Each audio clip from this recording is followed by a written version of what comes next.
Good morning students. आज हम हिंदी विषय की पहली कविता पढ़ेंगे। कविता का नाम है हे मातृभूमि। इसके कवि है राम प्रसाद बिस्मिल जी।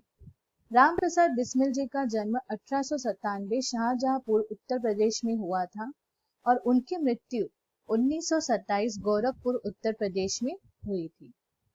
मात्र का अर्थ होता है माता और भूमि का अर्थ होता है धरती। इसका अर्थ है धरती माता, यानी ये कविता जो है धरती माता के ऊपर लिखी गई है। प्रस्तुत कविता में प्रसिद्ध क्रांतिकारी और स्वतंत्रता सेनानी राम प्रसाद बिस्मिल ने अपनी प्यारी जन्मभूमि के प्रति अपनी भक्ति भावना और प्रेम को अभिव्यक्त किया है। कवि की कामना है कि वे सदा मातृभूमि की सेवा करते रहे और खुशी खुशी देश हित में अपने प्राण निछावर कर दें। हे मातृभूमि, तेरे चरणों में शीश नवाऊं, मैं भक्ति भेंट अपनी तेरी शरण में लाऊं। अब यहाँ पे मातृभूमि का अर्थ है धरती माता, शीश का अर्थ है सिर, नवाऊं यानी नवाना, इसका अर्थ है झुकाना, भेंट का अर्थ है उपहार। अब यहाँ पर कवि कहते हैं कि हे मातृभूमि, मैं तेरे चरणों में अपना सिर झुकाना चाहता हूँ। मैं अपनी भक्ति रूपी भेंट लेकर तेरी शरण में आना चाहता हूँ। मैं धरती माँ का भक्त बनना चाहता हूँ। माथे पे तू हो चंदन, छाती पे तू हो माला, जीवा पे गीत तू हो मेरा, तेरा ही नाम गाऊं। माथा यानी सर, जीवा यानी जीभ। अब यहाँ पे कवि कहते हैं, माँ मेरे मस्तक पर तुम्ही चंदन के समान विराजित हो।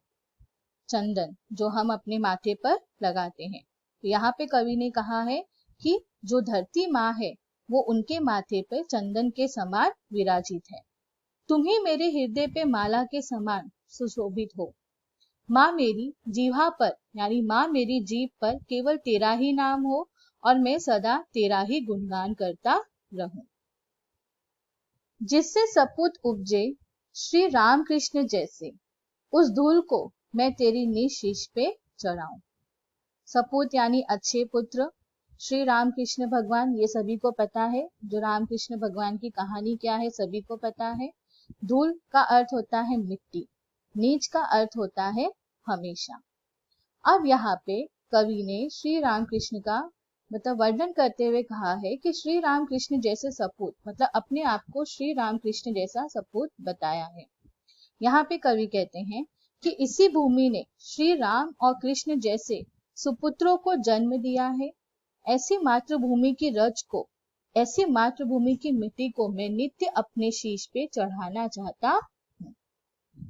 माई समुद्र जिसकी पद रज को नित्य धोकर करता प्रणाम तुझको, मैं वे चरण दबाऊं। माई यानी यहाँ पे माँ को माई कहा गया है। समुद्र का समानार्थी शब्द हो जाएगा सागर। पद यानी पैर, रज यानी धूल मिट्टी, प्रणाम का अर्थ होता है नमस्कार।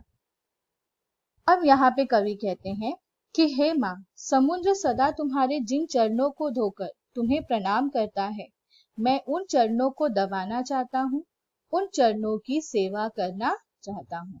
अतः यहाँ पे जब हम देखते हैं कि समुद्र जो होता है जब वो धरती को भिगाती है, तो यहाँ पे कवि का उससे अर्थ ये है कि समुद्र हमेशा उनके चरणों को धोकर उन्हें प्रणाम करती है। सेवा में तेरी माता मैं भेदभाव तज कर, वह पुण्य नाम तेरा प्रतिदिन सुनूं और सुनाऊं। भेदभाव करना यानी अंतर करना, पुण्य यानी पवित्र। अब यहाँ पे कवि कहते हैं कि माता, मैं हर तरह का भेदभाव त्याग कर तेरी सेवा करना चाहता हूँ। मैं चाहता हूँ कि प्रतिदिन तेरा पुण्य नाम ही सुनूं और दूसरों को भी सुनाऊं। यहाँ पे माँ के नाम को पुण्य यानी पवित्र माना गया है, तो वो अपने माँ के नाम को पवित्र मानकर कहते हैं कि मैं हर दिन तेरा ही पवित्र नाम सुनना चाहता हूँ और दूसरों को भी मैं तेरा पवित्र नाम सुनाना चाहता हूँ। तेरे ही काम आऊं, तेरा ही मंत्र गाऊं, मन और देह तुम पर बलिदान में जाऊं। देह यानी शरीर, देह का अर्थ होता है शरीर। अब यहाँ पे अंतिम में कवि हमसे कहते हैं, जैसे कि हम भगवान के लिए मंत्र जपते हैं, तो यहाँ पे कवि कहना चाहते हैं कि मैं मंत्र के रूप में तेरा ही नाम जपता रहूं। अर्थात जो कवि है वो अपने मंत्र के रूप में धरती माँ का नाम जपना चाहते हैं। जिस भी रूप में हो सके मैं तेरे लिए ही समर्पित रहूं। अर्थात वो कहते हैं कि जैसा भी मैं रूप ले लूं, हर रूप में अपनी भावना, अपनी प्रेरणा में तुझ पर ही समर्पण कर दूं, अपनी जान की कुर्बानी में तुझ पर ही समर्पण कर दूं, मैं अपना तन और मन तेरे लिए बलिदान कर दूं। जैसे कि मैंने बताया, कवि चाहते हैं कि वो धरती माँ के लिए अपना सब कुछ उनके नाम पे समर्पित कर दे, यहाँ तक कि वो अपने शरीर और अपने मन को भी बलिदान करने के लिए तैयार है। अर्थात इस कविता से हमें यही संदेश मिलता है कि हमें भी जिस तरह से कवि अपनी मातृभूमि से प्रेम करते हैं, उसी तरह से हमें भी अपनी मातृभूमि से प्रेम करना चाहिए। हम भी इस देश के एक नागरिक हैं, तो हमारा भी यही कर्तव्य होता है कि हमें हमेशा अपनी मातृभूमि की सेवा करने और देश हित में निछावर हो जाने के हमेशा लालसा रहनी चाहिए। धन्यवाद।